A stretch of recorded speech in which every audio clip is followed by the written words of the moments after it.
வணக்கம் என் அன்பு உறவுகளே. இது உங்கள் அபிமான என் வாழ்க்கை கதை. அதாவது கல்யாணம் என்ற பெயரிலே நான் ஏமாற்றப்பட்ட கதை.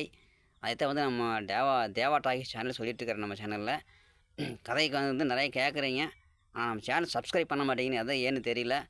கதை கேட்குறவங்க நம்ம சேனலை வந்து சப்ஸ்கிரைப் பண்ணுங்கள். அதே மாதிரி நம்ம வீடியோக்களுக்கு வந்து லைக் பண்ணுங்கள். நம்ம வீடியோக்களை ஷேர் பண்ணுங்கள்.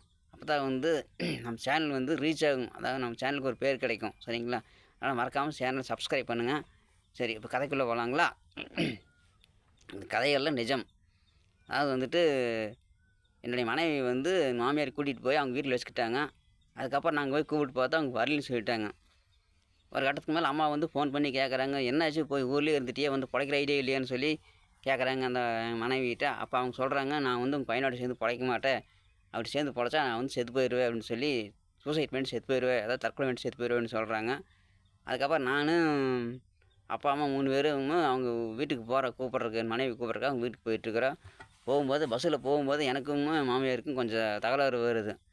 மாமியார் சொல்கிறாங்க, புள்ள வரமாட்டேங்குது, நான் வந்து பிள்ளைய அனுப்ப முடியாது அப்படின்னு சொல்கிறாங்க. அப்போ தான் நான் சொன்னேன், உங்கள் பிள்ளை என்ன பெரிய யோகியமா, உங்கள் பிள்ளை செஞ்ச தப்பெல்லாம் எனக்கும் தெரியும், அதை சொன்னால் அவங்க மான மரியாதையெல்லாம் போயிடும்னு சொல்லி நான் சொல்லவும் உடனே அவங்களுக்கு சுருக்குன்னு கோபம் வந்துருச்சு. உடனே சொல்கிறாங்க, இனிமேல் என்ன சரி பிள்ளைய நான் உங்களோட சேர்ந்து பிழைக்கூட மாட்டேன், உன்னால் என்ன பண்ண முடியுமோ பண்ணிக்கோ அப்படின்னு சொல்லிடுறாங்க.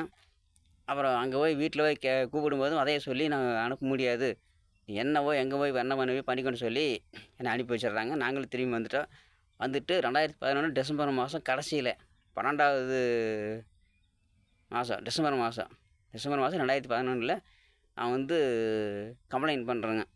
என்னென்னா இந்த மாதிரி என்னோடய மனைவி கூப்பிட்டு கொண்டு போய் வச்சுட்டாங்க, என்னையோட பிழைக்க விட மாட்டாங்க, என் மனைவி வந்து என்னோட வாழ விட மாட்டேங்கிறாங்க, அவங்களுக்கு வந்து வேறு கல்யாணம் பண்ணி வைக்கிறதுக்காக வந்து இந்த மாதிரி முயற்சி பண்ணிட்டு இருக்கிறாங்க எங்கள் மாமியார்னு சொல்லி கம்ப்ளைண்ட் பண்ணுறேன்.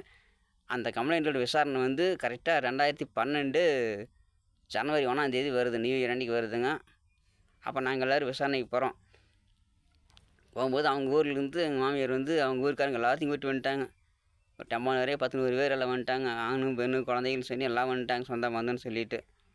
அப்புறம் நாங்கள் நான் அப்பா அம்மா அப்புறம் இன்னொரு 2 சொந்தக்காரங்க 2-3 பேர் எல்லாம் போயிருந்தோம். நாங்கள் ஒரு 5-6 பேர் தான் போயிருந்தோம். அவங்க நிறைய வந்துருந்தாங்க.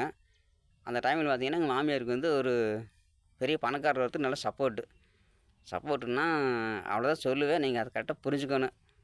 அதுக்கு மேலே நான் விரிவாக சொல்ல மாட்டேன், சொல்லவும் கூட அது தப்பாயிருங்க.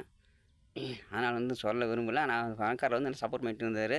அவர் என்ன பண்ணுவார்னா, கரெக்டாக வந்து நான் கேஸ் கொடுத்துட்டேன்னு தெரிஞ்சோடனே அங்கே போய் மகளிர் காவல் நிலையத்தில் போய் பணத்தை கட்டிடுவாருங்க. அவர் பணத்தை கட்டிட்டாருன்னா மறுபடியும் நாங்கள் விசாரணைக்கு போகும்போது அந்த என்ன பண்ணிட்டாங்க, அந்த விசாரணை பண்ணுற இடத்துல அந்த மேடம் வந்து ஃபுல்லாக அவங்கள சப்போர்ட் பண்ண மாதிரியே பேசுவாங்க, எனக்கு சப்போர்ட் பண்ணவே மாட்டாங்க. சரிங்களா? எனக்கு சப்போர்ட் பண்ண மாதிரி பேசி அப்படியே எனக்கு கழட்டி விட்ற மாதிரி பார்ப்பாங்க. அந்த மாதிரி விசாரணை நடந்துகிட்டு இருக்கும்போது தான் பார்த்தீங்கன்னா, அப்போ தான் வந்து காரசாரமான விவாதம் நடக்குது 2 பேருக்கு. நீ ஏன் போய் பழைக்க மாட்டேங்கிற அப்படின்னு அந்த அம்மாவுக்கு அந்த இன்ஸ்பெக்டர் மேடம் கேட்கும்போது தான் என்னுடைய மாமியார் சொல்கிறாங்க, இந்த மாதிரி அந்த பையனுக்கு வந்து இந்த மாதிரி வந்து ஆண்மை இல்லாதவன் அப்படின்னு சொல்லி என்னை வந்து அங்கே கேவலப்படுத்துகிறாங்க ஸ்டேஷனில். அப்போ நான் கேட்டேன், சரி நீ ஆண்மை இல்லாதவன்னு சொல்கிறீங்கள, அப்போ உங்கள் புள்ள தானே சொல்லிச்சு எனக்கு இந்த மாதிரி நாள் தள்ளி போயிடுச்சுன்னு, நீங்கள் தானே உங்கள் பிள்ளைய வந்து நான் ஆஸ்பத்திரிக்கு கூப்பிட்டு போகிறேன், செக்கப் கூப்பிட்டு போகிறேன், நீங்கள் தான் கூப்பிட்டு வந்தீங்க சொன்னதுக்கு எனக்கு செக்கப் கூப்பிட்டு பண்ணையில்ல. அப்போ அங்கே டாக்டர் வந்து இது கொடுத்தாருல்ல, டாக்டர் சர்டிஃபிகேட் கொடுத்துக்கிறாரு, அவர் டானிக்கு மாத்திரைலாம் கொடுத்தாருல, அதெல்லாம் எங்கே எதுக்கு கொடுத்தாரு, ஏன் கொடுத்தாரு, அதுக்கெல்லாம் எனக்கு காரணம் சொல்லுங்கள் அப்படின்னு நான் கேட்டோன்னா அவங்க அந்த காரணம் சொல்ல மாட்டேன்ட்டாங்க. அது மட்டும் சொல்ல முடியாது அப்படின்னு சொல்லிட்டாங்க. அதே மாதிரி ஸ்டேஷன்லையும் பார்த்தீங்கன்னா நீங்கள் அதையெல்லாம் கேட்கக்கூடாது அப்படின்னு சொல்லிட்டாங்க. அதுக்கப்புறம் என்ன சொல்கிறாருங்க.